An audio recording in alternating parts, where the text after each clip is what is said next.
Assalamualaikum warahmatullahi wabarakatuh. Selamat pagi, salam sejahtera bagi kita semua. Perkenankan, saya memperkenalkan diri. Nama saya Paula Francisca.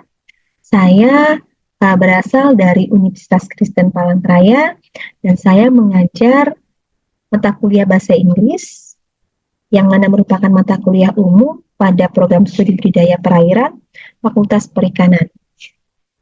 Saya membuat video pengajaran untuk keperluan sertifikasi dosen dan kemudian saya akan membagikan layar tentang rencana pembelajaran semester.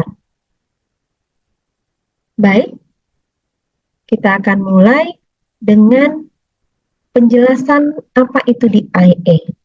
Dalam DIA atau sering kita kenal dengan Delivery, Interaction, dan Assessment, saya akan menjelaskan di mana dalam delivery ada penjelasan tentang deskripsi mata kuliah, capaian pembelajaran lulusan, capaian pembelajaran mata kuliah, dan subcapaian pembelajaran mata kuliah serta materi pembelajaran.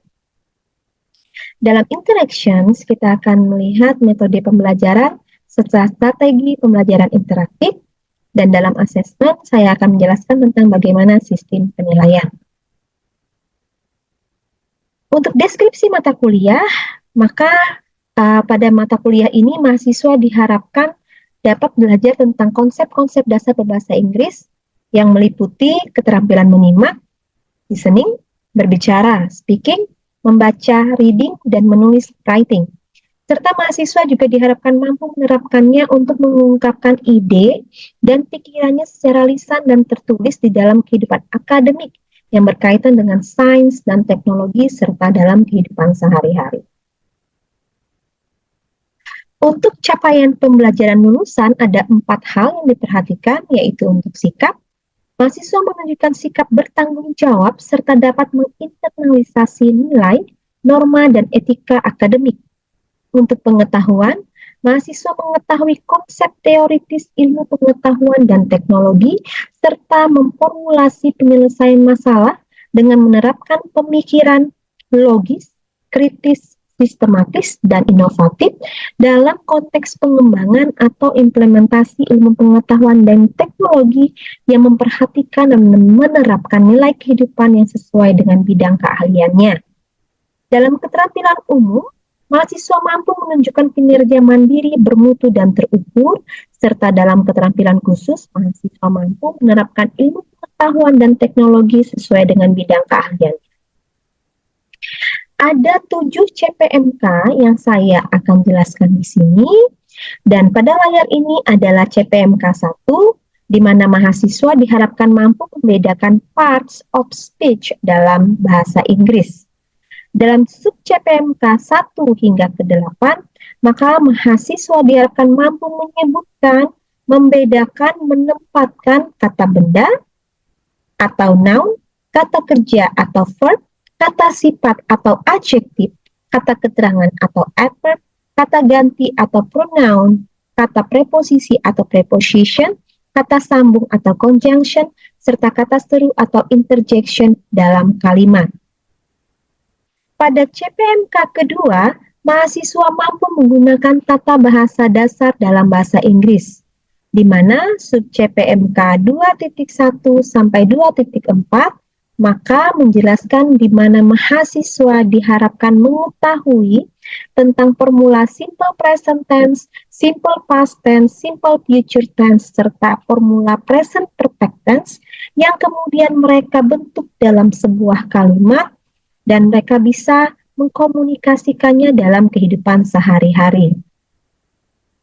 Pada CPMK ketiga, mahasiswa mampu menulis paragraf dan esai dalam bahasa Inggris dengan tata bahasa yang baik, di mana dalam sub CPMK-nya, mahasiswa diharapkan pada awalnya bisa melakukan brainstorming sesuai dengan topik yang diberikan, kemudian mengembangkan kerangka berpikir, setelah itu membuat ide pokok paragraf dan supporting details, kemudian membuat menjadi sebuah paragraf dan karangan. Kemudian dilanjutkan dengan pengembangan pemikirannya atau imajinasinya ke dalam sebuah cerita pendek bergambar atau pembuatan komik yang menggunakan media digital Pixton App. Pada CPMK keempat, mahasiswa diharapkan mampu menerapkan strategi membaca yang tepat, seperti scanning, skimming, reading for details, serta strategi memahami kosakata, vocabulary untuk menjawab pertanyaan bacaan yang benar. Maka mahasiswa pada awalnya akan diminta untuk membaca nyaring sehingga bisa diperbaiki untuk pelafalan yang kurang tepat, di mana kemudian mahasiswa akan diajak untuk memahami bacaan sehingga kemudian mereka bisa menggunakan metode tadi untuk menjawab pertanyaan-pertanyaan terkait. Pada CPMK kelima, mahasiswa mampu mendengarkan dan menangkap makna kata dan pengucapan dalam bahasa Inggris, di mana dalam sub CPMK-nya, mahasiswa akan diperdengarkan lagu bahasa Inggris serta percakapan native speaker. Pada CPMK keenam, mahasiswa mampu menyampaikan ide gagasan serta berbicara dalam bahasa Inggris. Di sini, untuk sub CPMK-nya, mahasiswa diharapkan dapat berdiskusi tentang situasi yang viral serta topik-topik terkini sesuai dengan program studi. Dan kemudian untuk CPMK kedua, maka mahasiswa diajak untuk lebih aktif dalam berkomunikasi menggunakan wawancara tentang topik-topik menarik. Dalam hal ini kita menggunakan media podcast. Untuk CPMK ketujuh, mahasiswa diharapkan mampu menerjemahkan bahasa Indonesia ke bahasa Inggris dan sebaliknya dengan pola tata bahasa terjemahan yang benar, di mana dalam hal ini mahasiswa menerjemahkan secara lisan dan tulisan. Yang lebih diperuntukkan atau diutamakan adalah kemampuan mahasiswa kemudian dapat mengaplikasikannya dalam membuat tulisan abstrak, di mana dalam penelitian biasanya menggunakan dui bahasa. Untuk metode pembelajaran, saya menggunakan blended learning, yaitu ada beberapa perkuliahan menggunakan daring serta luring. Ada juga kelas kolaborasi. Kelas kolaborasi ini tidak hanya menggabungkan kolaborasi kelas di dalam negeri, tetapi kita juga berkolaborasi dengan kelas di luar negeri. Serta ada pemaparan materi oleh dosen, tanya jawab pasti dilakukan di setiap pertemuan, diskusi kelompok, pemberian contoh soal dan pembahasan juga selalu dilakukan dalam setiap pertemuan, dan adanya presentasi mahasiswa serta pemberian tugas. Untuk strategi pembelajarannya menjadi interaktif, maka kita akan lebih fokus kepada siswa, serta pemberian tugasnya lebih kepada project-based learning. Untuk media ajar yang terbaharui dan selalu terkini, sehingga mahasiswa lebih fokus dan lebih tertarik dengan pembelajaran. Kemudian selalu melakukan diskusi dalam pembahasan soal dan memberikan jawaban bagaimana cara menuntaskan soal tersebut. Dalam penilaian, mata kuliah bahasa Inggris dilakukan dengan beberapa ketentuan. Yang pertama, kita akan melihat kehadiran mahasiswa minimal 75% dari jumlah pertemuan, baru kemudian diperkenankan mengikuti ujian akhir semester. Yang kedua, mahasiswa tidak diperkenankan untuk membuat jawaban yang sama apabila ada tugas yang bersifat seperti menuangkan pemikiran, ide, atau pendapatnya. Apabila diketahui ada kesamaan dalam jawaban tersebut, maka mahasiswa akan diberikan nilai 0 untuk kedua belah pihak. Untuk sikap siswa juga sangat diperhatikan. Apabila siswa terlihat tidak santun dalam kelas, maka dia tidak diperkenankan untuk mengikuti pelajaran sampai dengan selesai. Yang keempat, penilaian pasti dilakukan dengan sangat objektif kepada seluruh mahasiswa dari dosen. Komponen yang perhatikan dalam pengajaran untuk penilaiannya yaitu kehadirannya, sikap, tugas, keaktifan di kelas, serta pengetahuan. Maka ada indikator penilaian yang kita lihat di sini, di mana kehadiran dengan persentase 5%, tugas dengan persentase 40%, ujian tengah semester dengan persentase 25%, ujian akhir semester dengan persentase 30%. Dan standar nilai akhir kelulusan dengan range 80-100 mendapatkan nilai A dengan keterangan lulus atau baik sekali, 70-79 dengan nilai B dengan keterangan lulus dan baik, 60-69 dengan keterangan C lulus dan cukup, 50-59 dengan keterangan D tidak lulus, kurang baik, serta di bawah itu dengan keterangan E tidak lulus atau sangat buruk. Berikut saya akan menampilkan video mata kuliah bahasa Inggris yang saya lakukan, tetapi sebelum saya menampilkan ke inti pengajaran yang saya lakukan, saya akan memberikan sekilas cuplikan tentang video pengajaran secara online yang saya lakukan ini lintas universitas, yaitu bersama Union Christian College Filipina, di mana ini saya tunjukkan sebagai bukti pengajaran saya yang saya sebutkan dalam bentuk karya fenomenal.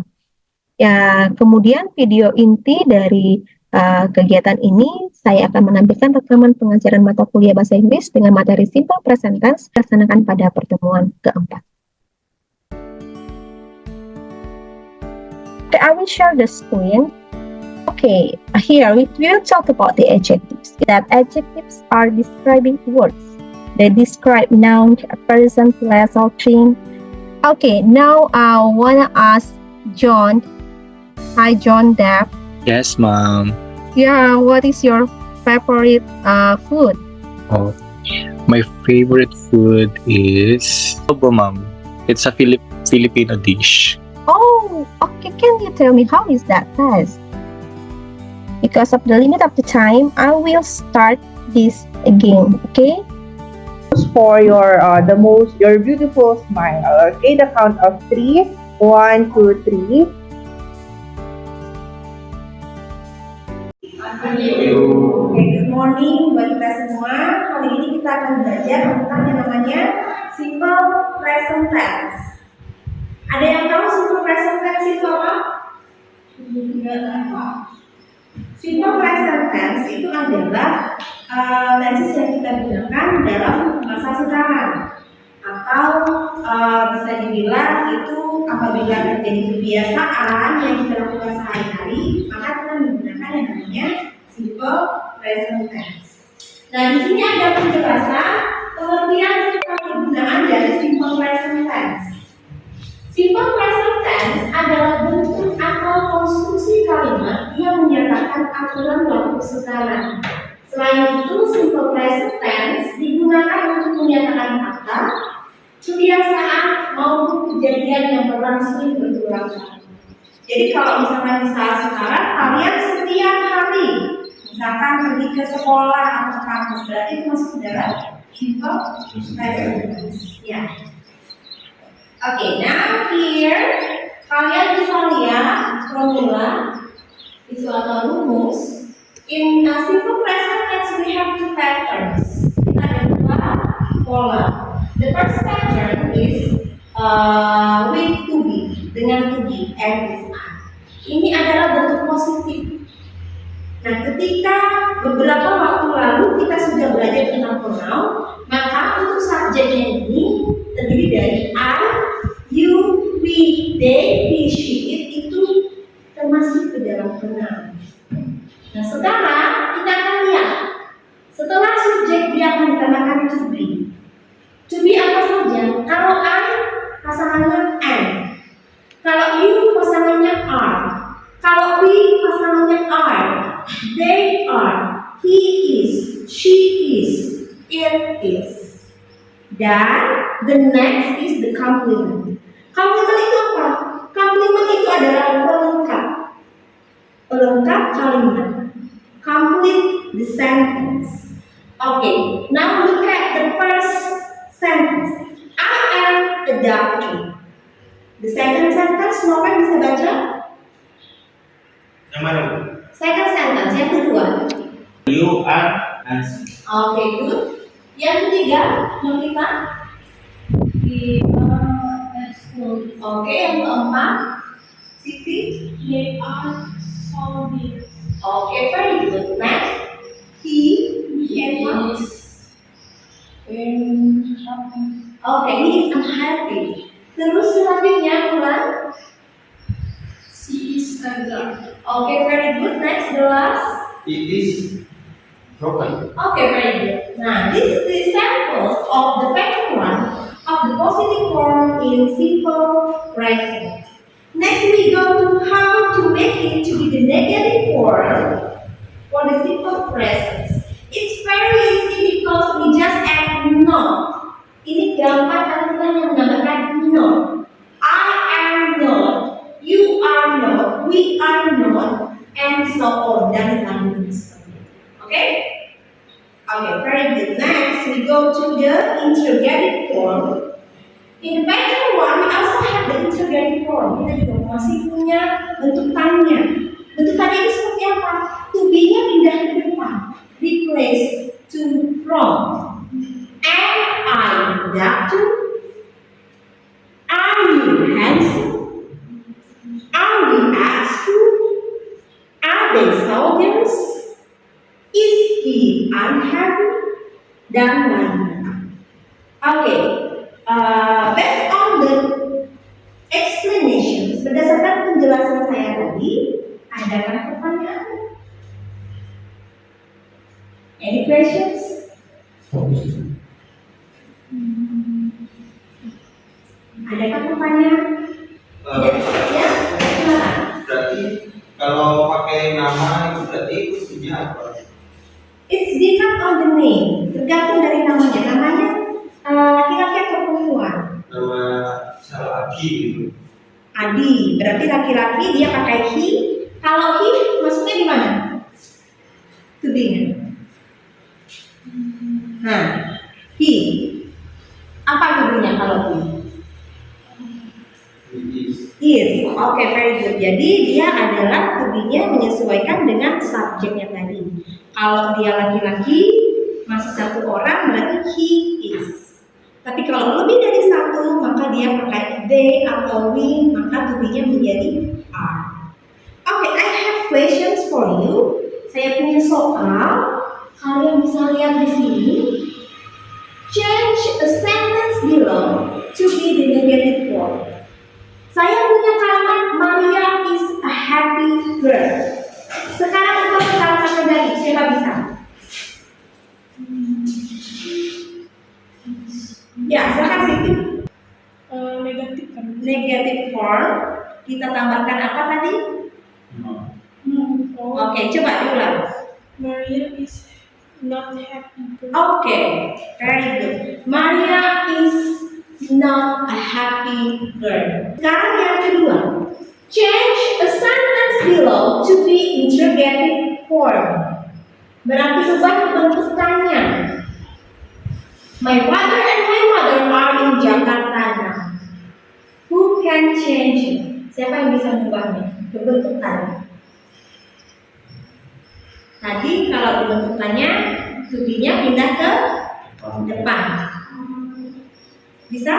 My father and my mother in Jakarta. Okay, very good, excellent. Next, the last questions. Change a sentence below to be positive form. Jadi di sini ada bentuk tanya, tapi diubah ke bentuk positif. Are they nurses in the hospital? Siapa bisa mengubahnya ke bentuk positif? Oke, Abi. They are nurse in an hospital. Okay, very good. They are nurses in the hospital. Tadi kita sudah bahas tentang formula untuk pattern 1. Next, we go to the second pattern. The second pattern is used verb. Menggunakan verb. Verb itu apa?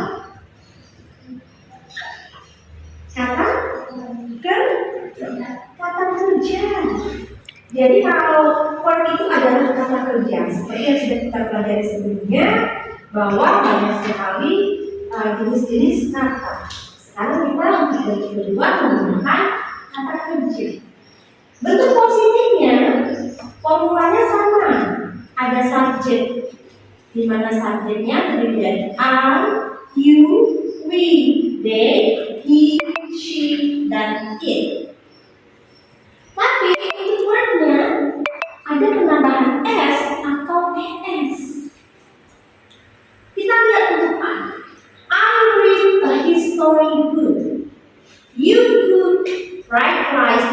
kitchen every morning. We meet her advice. They bring some flowers to my house. But different for he, she, it. Tapi berbeda untuk he, she, it. Berarti perbedaannya apa? Untuk I, you, we, they tidak ada penambahan s di belakang verb. Tapi untuk he, she, it ada penambahan s atau es, es. Gitu ya. Jadi harus diingat bahwa kalau untuk he, she, it itu bisa nama orang Budi, Siti, Novita, berarti dia pakai s setelah verb. Okay, next, how about the negative form for the pattern 2? Negative formnya tinggal menambahkan not, tetapi verbnya tetap menjadi verb pertama. I do not read. You do not cook. We do not meet. They do not bring. He does not drink. She does not write. It does not work. Perbedaannya di mana? Di positif tadi, untuk he, she, it ada penambahan s di belakang. Tetapi ketika dia masuk ke bentuk negatif, semuanya hilang s. Tapi digantikan dengan do dan does. Untuk I, you, we, they pakai do not. Untuk he, she, it menggunakan does not. Oke, itu. Sekarang untuk interrogative form, bentuk tanya. Bagaimana bentuk tanya? Maka do dan does tadi replace, pindahkan ke depan. We have to move it to wrong. Ke depan menjadi do I read, do you cook, do we eat, do they read, does he drink, does he write, does he work. Jadi it's very easy, just replace the position. Jadi sangat gampang sekali teman-teman memindahkan posisi dari do dan does. Okay, so far any questions? Tidak ada pertanyaan?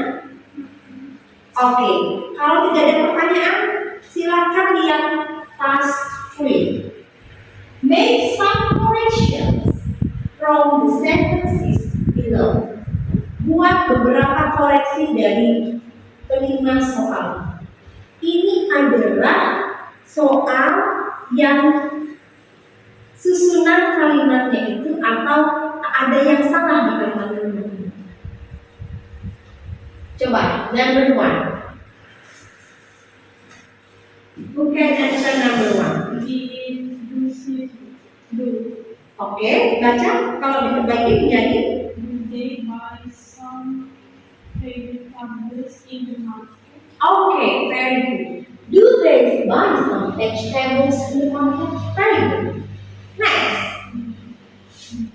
Number 2. We do not rise on Sunday afternoon. Ada yang salah di situ. Ayo. Harusnya apa yang dihilangkan? We have not run on Sunday afternoon. Okay, very good. We do not run on Sunday afternoon. Jadi S di run-nya itu hilang. Ya. Next, last question. Number 5. Do you eat some fruits on the table? Ini sama dengan yang sebelumnya.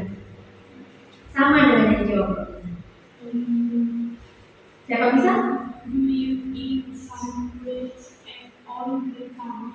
Okay, yeah. Do you eat some fruits on the table? Itu adalah jawaban yang tepat.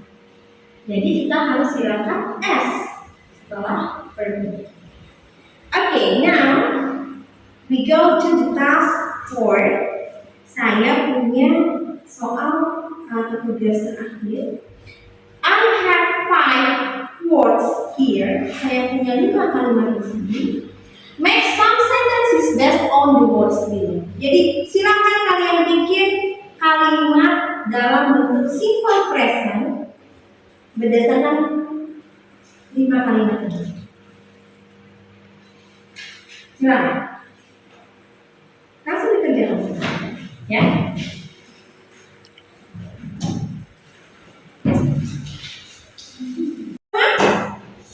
Ya.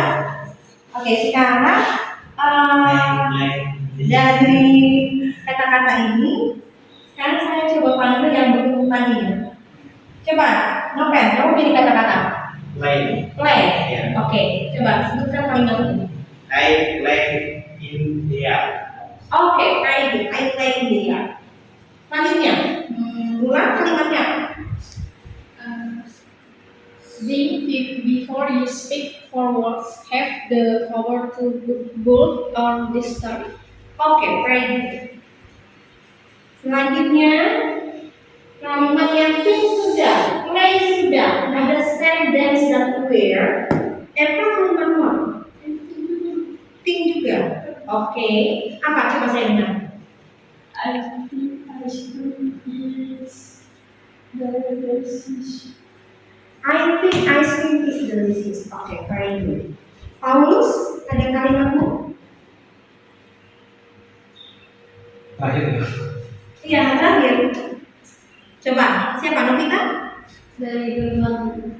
Play. Oke, coba sebutkan. He loves to play basketball. Oke, very good. He loves to play basketball. Loves, ada tambahan S. Oke, very good. Selanjutnya, Siti? Dari kata stand.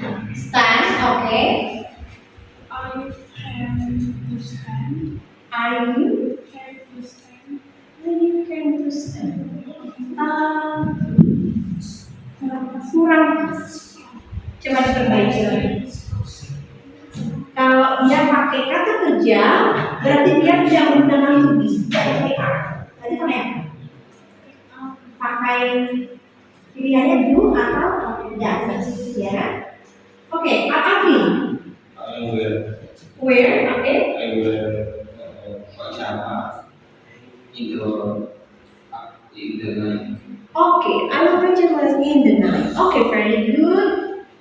You, the last. Ada? Terserah jangan. Bebas. Yang motor. Ya, silakan.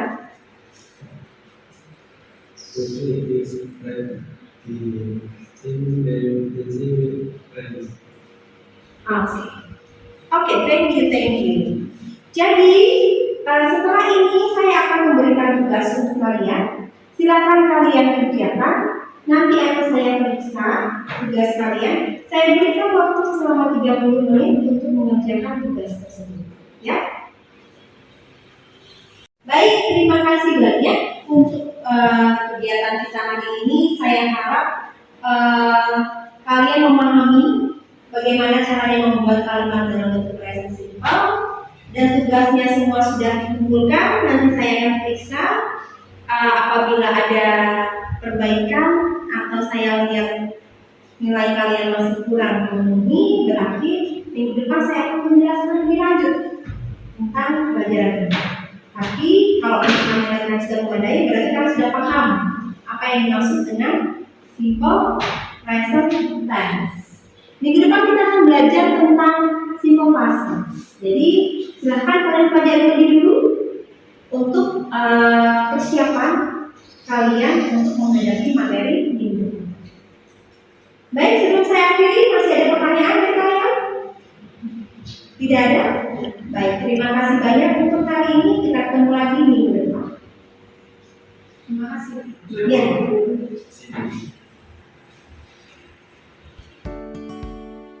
Demikian video pembelajaran ini saya buat. Salam sehat untuk semua dan semoga sukses untuk semua peserta dan nominasi sertifikasi dosen.